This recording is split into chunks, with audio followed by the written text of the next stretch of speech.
தமிழர்கள், தமிழ் கழகங்கள், இந்த மாதிரியான இயக்கங்கள் எல்லாமே ஒன்றிணைந்த அந்த திராவிடம் அப்படின்றத ஒழிக்க முடியுமா? கண்டிப்பா ஒழிக்க முடியும். ஜஸ்ட் லைக் தட் நீங்க வந்து தூக்கி போட்டு போயிட்டே இருக்கு. இந்த இந்தி எதிர்ப்பு பல விஷயங்கள்ல வந்து தமிழ்நாடு ஒரு முன்னோடியா இருந்ததுன்னு சொல்லுவாங்க. அதே மாதிரி இதுலயும் நம்ம முன்னோடியா இருக்கோம். இன்னைக்கு என்ன சொல்றது, இன்னைக்கு உங்களால ட்ரெயின்ல தமிழ்நாட்டுல ட்ரெயின்ல ரிசர்வ் கம்பார்ட்மெண்ட்ல நிம்மதியா போக முடியுதா? அவன் வடநாட்டவன் பிஜேபி தானே ஆண்டுட்டு இருந்தான் இத்தனை வருஷம். எப்படி இப்படிப்பட்ட அறிவு கெட்ட மக்களை வந்து கொண்டு வந்து சேர்த்திருக்காங்க? இருக்கிறதுனால உங்களுக்கு என்ன பிரச்சனை? இழப்பு. இது மாநில அரசு எல்லாம் கட்டுப்படுத்தணும். இந்த மாதிரியான அதுதான் சொல்றேன், மாநில அரசு கரெக்டா சூஸ் பண்ணணுங்கிற. காங்கிரஸ் கூட்டணி இது என்டிஏ கூட்டணி வேண்டாம். எனக்கு சொல்லுவாங்க, நீங்க திமுக பத்தி பேச மாட்டீங்க, மத்ததை பத்தி எப்ப பாரு நாம் தமிழரை தான் நோண்டிட்டு இருக்கீங்க அப்படின்னாங்க. எனக்கு விருப்பமானதை மட்டும்தானே நான் சரி பண்ண முயற்சி பண்ணுவேன். இந்த பாரதியார் மேடை, அவாய்ட் சர்டன் திங்ஸ், நீங்க அவாய்ட் பண்ணுங்க. நீங்க நேரா போய் உட்கார்ந்தா எங்களுக்கு என்ன தோணும்? பயம் வருமா வராதா? ஒருவேளை இவங்க எல்லாரும் சொல்ற மாதிரி எல்லாரையும் ஒன்றிணைச்சு பிஜேபி கொண்டு போயிருவாரோன்ற பயம்.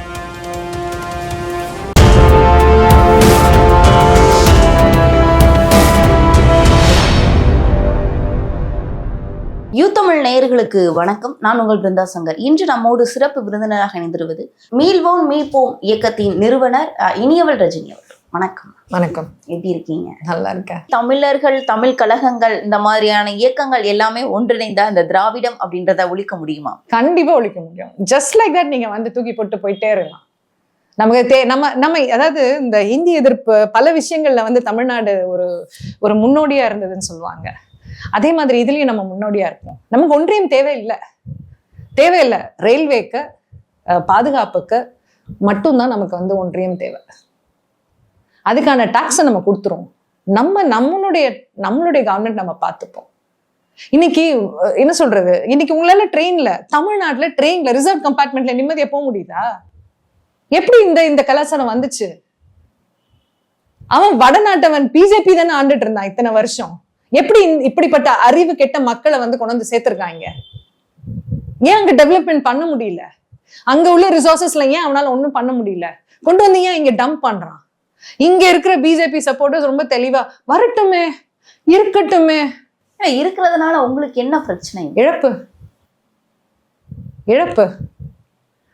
அவன் வரணுன்றதுக்காக எனக்கு தண்ணி சரக்கு கொடுக்குறான், எனக்கு போதையை கொடுக்குறான், எனக்கு படத்தை கொடுக்குறான். மாநில அரசு எல்லாம் கட்டுப்படுத்தணும். இந்த மாதிரியான அதுதான் சொல்றேன், மாநில அரசு கரெக்டா சூஸ் பண்ணணுங்கிற.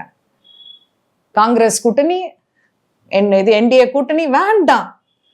தமிழ் கூட்டணி வாங்க. சித்தப்பா, பெரியப்பா, அண்ணன், தம்பி எல்லாம் ஒண்ணா வாங்க.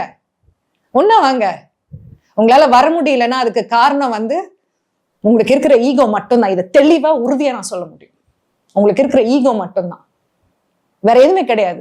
உங்க அத்தனை பேருக்குமே மக்கள் நலன் வந்து மனசுல நிக்கல. ஏன்னா இது ஒரு பரிதவிப்பு. என்ன நடக்கும்? ஏன்னா வீட்டுக்குள்ளார போதைப் பொருள் வந்துருச்சு. இன்னைக்கு ஒரு வீட்லயும் வந்து செலிப்ரேஷன்னாலே டாஸ்மாக் இயல்பா, ரொம்ப சாதாரணமா உங்க டிஎன்ஏல அது மாற்றம் செய்து கொண்டு இருக்கு. உங்களுடைய பிறப்பு விகிதம் குறைஞ்சிருச்சு.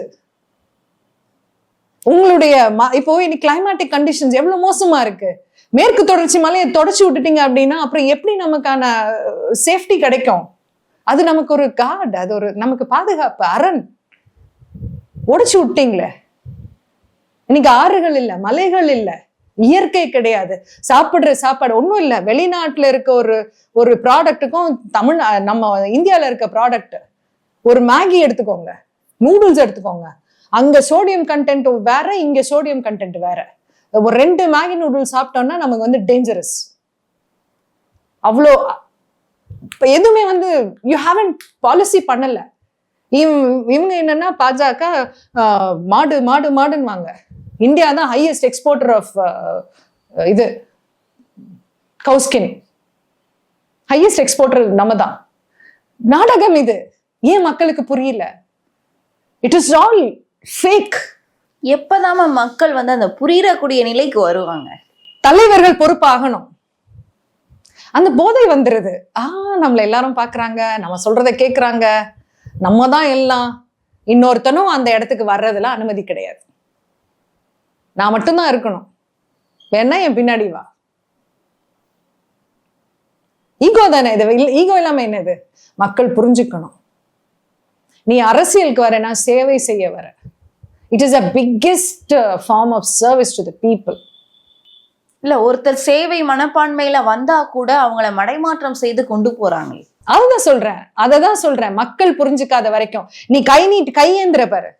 கையேந்தும் ஒவ்வொரு, அதாவது எனக்கு வந்து தொழில்ல வந்து ஒரு பெரிய லெவல்ல வரணுன்றதுதான் என்னுடைய கனவு. என்னோட 20களில் பார்த்தீங்கன்னா அவ்வளோ ஹார்ட் ஒர்க் பண்ணுவேன். என்னுடைய குடும்பம் வந்து பெண்களை பெருசா வளர்க்குற ஒரு குடும்பம் கிடையாது. திருமணம் பண்ண குடும்பத்துலயும் அதே மாதிரி தான். ஆனால் I was always focused on that. நான் யோசிப்பேன், இப்போ இந்த வயசுல வந்து திடீர்னு ஒரு 40களில் வந்து யோசிக்க ஆரம்பிச்சிட்டேன், நமக்கு இவ்வளோ கனவுகள் இருந்தது, அதெல்லாம் எங்க? ஒன்றும் இல்லை, உன்னவே வந்து எனக்கு என்ன பிடிக்கும்ன்றது மறந்து போச்சு. நான் எதை நோக்கி வாழ்ந்துட்டு இருக்கேன்றது மறந்து போச்சு. ப்ராப்ளம்ஸ் சால்வ், எப்ப பாரு பிரச்சனைகளை தீர்ப்பது, பிரச்சனைகள் ஒண்ணு முடிச்சா ஒண்ணு. அப்பதான் இந்த ரியலைசேஷன் ஹிட்ஸ். பிரச்சனைகள் வந்து நம்ம உருவாக்குறது. If you want you can put a stop to it. நீங்க நினைச்சா அதுக்கு வந்து ஒரு தடை போட முடியுங்கிறத இப்ப லாஸ்ட் ஒரு 2 வருஷமா பாத்தீங்கன்னா கடுமையா அதுக்காக உழைச்சிட்டு இருக்கேன். என்னுடைய வாழ்க்கையை அழகா நான் வாழ்ந்து செத்து போகணும். கிளீனா சொல்றேனே, நான் இருக்கிற வரைக்கும் அழகா வாழணும், உண்மையா வாழணும், தென் டை. இப்ப நீங்க சொல்ற மாதிரி இந்த தமிழ் தேசிய இயக்கங்கள், கழகங்கள் எல்லாம் ஒன்றிணைந்தா 2026ல எந்த மாதிரியான திருப்பு முனைகள்லாம் ஏற்படுது? பயங்கரமா இருக்கும், மாசிவா இருக்கும். தூக்கி போடுங்க உங்க மக்கள் கிட்ட தான் நான் சொல்லுவேன். நானு யூ டிமாண்ட் ஃபார் திஸ். நீங்க எல்லாம் ஒன்னா நில்லுங்க, நாங்க ஓட்டு போடுறோம்ன்ற மனநிலைக்கு வாங்க. எனக்கு இலவசம் வேணாம், எனக்கு எதுவுமே வேணாம், எனக்கு வாழ்வாதாரம், நான் வந்து உழைச்சி எனக்கு நான் வந்து எனக்கு வேண்டியதை நான் வாங்கிக்கிறேன். ஒரு மக்கள்லாம் இந்த மாதிரி இப்போ நீங்க சொல்ற போது என்ன தோணுதுன்னா, மக்களுடைய புரிதல் எந்த அளவுக்கு இருக்கு அப்படின்னா, யாரு வந்தாலும் கொள்ளையடிக்க போறத அடிக்க போறீங்க, நான் உழைச்சா எனக்கு சாப்பாடு, நான் உழைச்சா என் வீட்டுல இருக்கிற பிள்ளைய நான் பார்க்க போறேன் அப்படின்ற மனநிலைக்கு வந்துட்டாங்களே. அப்புறம் எப்படி மக்கள் வந்து சொல்லுவாங்க? நிறைய இல்ல, ஹெல்ப்லெஸ்னஸ். இப்போ எனக்கே சில சமயம் இப்படி தோணும், this world needs a reset ன்னு தோணும் எனக்கு. இந்த வார் வருதுன்னு அபாடான் இருந்தது. Okay, let's all die. மனிதர்கள் பிறக்கிறது, வாழ்றது எல்லாமே வந்து ஒரு நிறைவா வாழ்ந்து, you have to look at the trees, look at the birds. இதெல்லாம் எவ்வளவு அழகா வந்து நம்ம ஒரு இயற்கை இடத்துல போய் உட்கார்ந்தோம்னா எவ்வளவு ஒரு மன அமைதியோட இருக்கும். ஒரு வீட்டுக்குள்ளார ஒரு கணவனோ ஒரு மனைவியோ இல்லை ஒரு பிள்ளைங்களோ கம்ஃபர்டபுளா இருக்கிறோமா? இல்லையே. இருக்கோமா? we walk on eggshells, right? எதை எப்போ பேசுறது, யார்கிட்ட என்ன பேசினா எது வந்து வெடிக்கும், இயல்பாவே இருக்க முடியல. அப்போ இது ஒரு பெரிய டிராபேக். நம்ம லூஸ் பண்ணிட்டோம், எல்லாமே லூஸ் பண்ணிட்டோம். அப்போ தோணும் இதெல்லாம் வேஸ்ட், இதெல்லாம் பண்ணி வேஸ்ட், எதுக்காக நம்ம போய் இவ்வளவு முயற்சி எடுக்கணும், அமைதியா வாழ்ந்துட்டு போவோம், நம்மளை சுத்தி ஒரு 4 பேருக்கு மட்டும் நல்லதை சொல்லுவோம். இந்த மைண்ட் செட்டுக்கு நான் கிட்டத்தட்ட போயிட்டேன். பட் அப்புறம் யோசிக்கும் போது இல்லை, டில் த எண்ட்னோ நம்ம கொடுக்க வேண்டியதை நம்ம கொடுத்துட்டே தான் இருக்கணும். ஏன்னா மாற்றம் வருதுங்கிறத ரொம்ப இயல்பா நான் பார்த்துக்கிட்டே இருக்கேன். நம்ம மைண்ட் செட்டை கரெக்டா வச்சிருக்கணும். இப்போ எனக்கு வந்து நீங்க முன்னாடி பார்க்கறது தான் பின்னாடியும் no difference, you will not find difference. காம்ப்ரமைஸே ஆக மாட்டேன் நான். அதே மாதிரி வந்து என்னுடைய கடமைகள் எதுவோ அதை வந்து கரெக்டா பண்ணணும்னு நினைப்பேன். I am a perfectionist. கொஞ்சம் பாத்தீங்கன்னா பெர்ஃபெக்ஷனிஸ்ட், அதுலேருந்து கொஞ்சம் வெளியே வந்துட்டு இருக்கேன். அப்போ இதுதான் வந்து ஒரு அமைதிக்கான வழிங்கிறதும் நமக்கு தெரியுது. இப்போ நம்ம வீட்லயே நம்ம பிள்ளைங்களோ இல்லை நம்மளுடைய உறவுகளோ வந்து அந்த டிஸ்டன்ஸை வந்து நம்ம மெயின்டைன் பண்ண வேண்டிய இடத்துக்கு வந்துட்டோம். டிஸ்டன்ஸ்னா அது நம்ம என்ன நினைக்கிறோம், ஒருத்தருடைய வாழ்க்கையில மூக்க நுழைக்கிறது தான் வந்து உரிமை நினைக்கிறோம். கிடையாது. They have their life. அவங்களுக்கு தெரியும், நல்லது கெட்டது அவங்களுக்கு தெரியும். அதே மாதிரிதான் அரசியல், we know what to do அப்படிங்கிறத வந்து அந்த இடத்துக்கு கொண்டு வரணும். இதுதான் எங்களுடைய கருத்து. இப்போ நாம் தமிழர் வந்து எனக்கு சொல்லுவாங்க, நீங்க திமுக பத்தி பேச மாட்டேங்க, மத்ததை பத்தி எப்ப பாரு நாம் தமிழரை தான் நோண்டிட்டு இருக்கீங்க அப்படின்வாங்க. எனக்கு விருப்பமானதை மட்டும்தானே நான் சரி பண்ண முயற்சி பண்ணுவேன். மற்றதை நான் வந்து இப்போ என்னுடைய சுத்தி இருக்கிறவங்க வந்து நீங்க இவ்வளவு ஸ்ட்ராங்கா இது பண்றீங்க, ஆனா பாருங்க இவர் இப்படி பண்றாருன்னு போது உள்ள வந்து ஒரு ஐ ஃபீல் ஸோ பேட், என்ன இவர் இப்படி பண்ணிட்டு இருக்காரு அப்படின்ற மாதிரி தோணும். ஆக்சுவலி பாத்தீங்கன்னா பெரிய இது கிடையாது, ஆனா அந்த நம்பிக்கையற்ற தன்மை வந்துடும். இப்போ அந்த பாரதியார் மேடை, அவாய்ட் சர்டன் திங்ஸ், நீங்க அவாய்ட் பண்ணுங்க. இப்போ காளியம்மாள் வந்து விஜயை போய் பார்த்தாங்க அப்படிங்கிற செய்தி வந்து காத்து வாக்குல வந்ததுனால அந்த ஒரு இது ப்ராப்ளம் வந்துச்சுன்னாங்க. நீங்க நேரா போய் உட்கார்ந்தா எங்களுக்கு என்ன தோணும், பயம் வருமா வராதா? ஒருவேளை இவங்க எல்லாரும் சொல்ற மாதிரி எல்லாரையும் ஒன்றிணைச்சு பிஜேபி கொண்டு போயிருவாரோன்ற பயம். ஆனா இங்க உணர வேண்டியது இதுதான், நாம் தமிழ்ல இருக்கிற ஒரு கூட்டம் வேணா ஒரு என்ன சொல்றது, ஏது ஜாம்பி கூட்டம் மாதிரி இருக்கு, இல்லைன்னு சொல்ல முடியாது, வச்சு செய்யறாங்க. நம்ம ஒரு வார்த்தை சொல்லிட்டா அவ்வளவு மோசமா தே டாக். பட் பெரும்பாலும் அந்த கருத்தியலுக்காக நிக்கிறவங்க. இவர் அப்படி இப்படி டைவர்ஷன் ஆனார்னு வச்சுக்கோங்க, போயான்னு போயிடுவாங்க, இன்க்ளூடிங் மீ. நான் தான் சொல்லுவேன், எப்பவுமே அவர் சரியா இருக்கிற வரைக்கும் தான் அவரோட. இன்னைக்கு நாம் தமிழர் கொள்கைகள் சரியா இருக்கிறதுனால தான் இன்னைக்கும் அதுக்கு நம்ம உறுதியா துணையா நிக்கிறோம். தவறுனா தவறுதான், யாரா இருந்தாலும் சரி. கண்டிப்பா பொறுத்திருந்து பார்க்கலாம். நீங்க சொல்ற மாதிரியான மாற்றங்கள் 2026 ஏற்படுதா அப்படின்னு, அதற்கு இன்னும் ஒரு தமிழ் தலைமைகள் இருக்குல்ல, தலைமைகள் இன்னைக்கு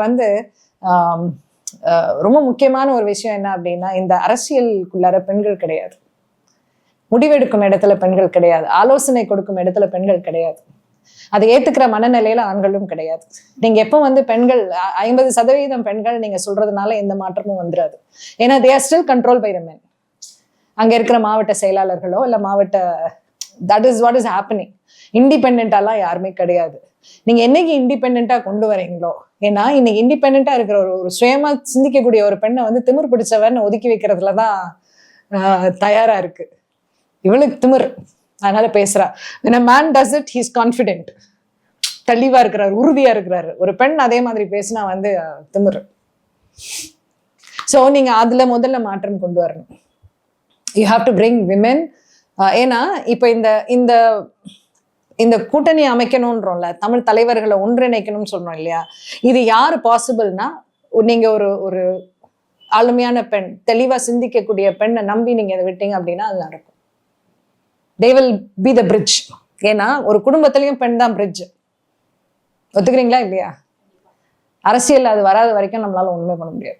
கண்டிப்பா நீங்க சொல்ற மாதிரியான மாற்றங்கள் ஏற்படுதா அப்படின்றத பொறுத்திருந்துதான் பார்க்கணும். அரசியல் ரீதியாகவும் ஒரு தனி மனிதன் இப்படிதான் இருக்கணும் அப்படின்னு சொல்லக்கூடிய விஷயங்களா இருக்கட்டும், பல்வேறு விஷயங்களை எங்களோட பகிர்ந்தமைக்கு நன்றி.